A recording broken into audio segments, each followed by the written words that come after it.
बाबा साहब ने महसूस किया। इतना पढ़ने लिखने के बाद अगर हमारी ये दशा है तो समाज की हमारी क्या दशा होगी, पिछड़ों दलितों की क्या दशा होगी। बाबा साहब अम्बेडकर पत्र लिखते हैं, ब्रिटिश सरकार को पत्र लिखते हैं कि यहाँ अछूतों की दशा जो है जानवरों से भी बदतर है। यहाँ मनुष्यों में जो है अछूत के नाम पर, छुआछूत के नाम पर जानवरों से ज्यादा बदतर स्थिति है। इसका समाधान होना चाहिए। ब्रिटिश प्रधानमंत्री एक आयोग गठित करते हैं, एक कमीशन गठित करते हैं। वो कमीशन 1927 में इंडिया में आते हैं, जिनको साइमन कमीशन के नाम से जाना जाता है। साइमन के ऊपर अन्य बातों के साथ साथ ये भी जिम्मेदारी दी जाती है, इंडिया में जितनी अछूत जातियां हैं, इंडिया में सबकी सूची बनवाई जाए। सूची बनवाई जाती है सबकी, और जहां जहां साइमन जाते हैं, साइमन कमीशन जहां जहां जाता है वहां सूची बनाता है। अछूत सिर्फ इतने बताना होता था कि आप अछूत हैं, हाँ अछूत हैं, चलो भाई सूची में शामिल करो। लेकिन उसी समय पंडित जी लोगों को जानकारी हो गई ये तो अछूतों की सूची बन रही है, और अगर अछूतों का बहुमत हो गया।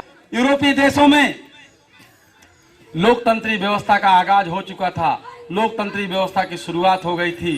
तो पंडित जी लोगों को लगा कि कहीं ऐसा ना हो कि अछूत के नाम पर जो है सब सूचीबद्ध हो जाए, इनकी संख्या ज्यादा हो जाए, कल कोई चुनाव की बात आए, इलेक्शन की बात आए तो अछूतों की एक टीम बन जाए, इनका बहुमत हो जाए चुनाव जीतने। इसलिए पंडित जी लोगों ने क्या किया, जनेऊ प्रथा चला दिया। यादव जी के पास गए, बताए ये जनेऊ प्रथा 1930 के आसपास चलाई जाती। उसके पहले किसी शूद्र को जनेऊ धारण करने का अधिकार नहीं था, उसको दंड दिया जाता था अगर जनेऊ धारण कर लेता था तो। लेकिन 1930 के आसपास पंडित जी लोगों ने कहा यादव जी के पास जाकर के, अरे आप कहाँ अछूत हो, आप तो जो है यदुवंशी क्षत्रिय हो, आप जनेऊ धारण करो, चलो चलो जल्दी जनेऊ धारण करो। कुर्मियों से जाकर कहा आप तो कुर्म वंश के क्षत्रिय हो, आप जनेऊ धारण करो, आप कहाँ अछूत, आपके साथ कहाँ भेदभाव। निषादों से कहा कि आप तो जल क्षत्रिय हो, आप तो जल क्षत्रिय हो, आपको कहा आप कहाँ अछूत हो, आपने तो जो है श्री रामचंद्र जी का पैर धुल करके आपके पुरखों ने जो है पिया है, तो आप कहाँ अछूत हो। तो हमारे लोगों ने कहा नहीं नहीं हम अछूत नहीं हैं। साइमन कमीशन जब पूछा आ करके घूम घूम करके ये अछूत कौन है, तो लोगों ने कहा नहीं नहीं हम अछूत नहीं है, हम अछूत वाले में नहीं है। तो अब आप सोचिए, विचार करिए कि जो जातियां, जो सूची बनाया था साइमन कमीशन द्वारा बनाई गई थी, उसमें जो जातियां उस अछूत की लिस्ट में थी, और आज उन्हीं को एससी के नाम पर संविधान में भी उन्हीं को मतलब अधिकार दिया गया है, विशेष अधिकार, विशेष सुविधाएं। अनुसूचित जातियों को, अनुसूचित जनजातियों को संविधान में विशेष सुविधाएं दी गई। इसमें दोष किसका है? बाबा साहब का दोष है इसमें। बाबा साहब तो चाहते थे, बनवाना चाहते थे गांव गांव, लेकिन हमारे लोगों ने कहा नहीं हम अछूत नहीं है। हम पंडित जी ने कहा नहीं आप कहाँ अछूत हो, आप अछूत नहीं। उसके बाद फिर उनकी दशा वही हो गई, मतलब उतने दिन के लिए वो जो है जल क्षत्रिय थे, उसके बाद फिर सूद हो गए।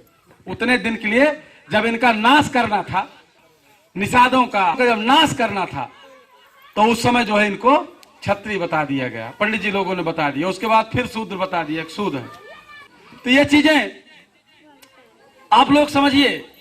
तो लोग जो बाबा साहब का दोष देते हैं, कुछ राजनीतिक दल के लोग कहते हैं कि बाबा साहब ने कुछ जो थोड़ा ज्यादा, थोड़ा 10-12 तक पढ़ लेते हैं, कहते हैं बाबा साहब ने क्या किया।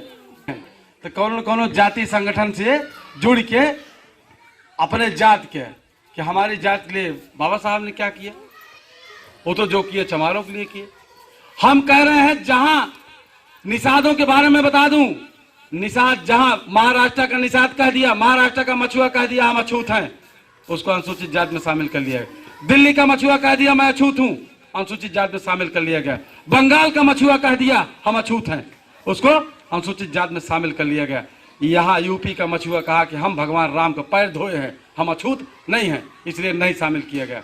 तो ये गलती हमारे लोगों की है और दोष बाबा साहब का देते हैं।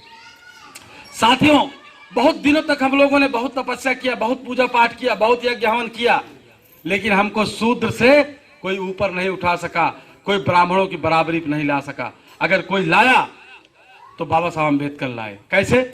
अनुच्छेद 14 में बाबा साहब लिखते हैं, विधि के समक्ष सब समान हैं, इसका मतलब पंडित जी जो अभी ऊपर थे और शूद्र नीचे थे, बाबा साहब ने कह दिया सब बराबर हैं। अनुच्छेद 15 बाबा साहब लिख दिया कि धर्म, जात, लिंग, निवास स्थान के आधार पर कोई भेदभाव नहीं किया जाएगा। उसके पहले क्या था? सूद है, नीचे बैठा वहीं बैठा, दूर बैठा हाँ वहीं बैठा, तो कहीं ना तो कहो ना। लेकिन बाबा साहब ने क्या किया? संविधान में अनुच्छेद 15 में बराबर कर दिया।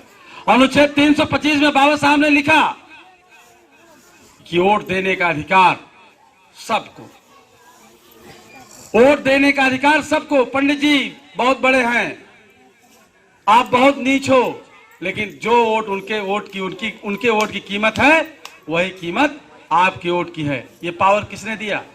बाबा साहब अम्बेडकर ने दिया। बाबा साहब अम्बेडकर ये पावर इसीलिए दिए कि आप पंडित जी ठाकुर साहब के बराबरी पे रह सको, आ सको। अन्यथा वोट देने का यही अधिकार न होता तब भी आज भी जो है पंडित जी की गाड़ी आपके दरवाजे पे ना आती, ठाकुर साहब की गाड़ी आपके दरवाजे पे ना आती। लेकिन अगर आती है, वोट देने के अधिकार के नाते आती है। ये बात सोचिएगा, विचार करिएगा कि हमारे लोग तप करते थे, लोग जप करते थे, तपस्या करते थे, देवी देवता भगवान प्रसन्न होते थे, उनको वरदान देते थे, उनको वस्त्र देते थे, उनको इस तरह का बहुत दिन तक तपस्या करने के बाद उनको वस्त्र देते थे। लोग जो है नहीं जानते हैं कि भारत की भूमि पे जो भी पैदा होता है, जो भी भारत भूमि पर पैदा होता है, वो पैदा होते ही बाबा साहब द्वारा 5 रक्षा कवच उसको प्रदान किए जाते हैं। भारत के संविधान में अनुच्छेद 32 में बाबा साहब ने 5 रक्षा कवच प्रदान किया है, जो प्रत्येक भारत के व्यक्ति को जन्म लेते ही प्राप्त हो जाते हैं। इसके लिए बाबा साहब ने कोई जप तप, कोई तपस्या, कोई भी जो है अनुष्ठान नहीं करवाया, उन्होंने मुफ्त में दिया हमको। तो इसलिए हम बाबा साहब की जयकार करते हैं, इनकी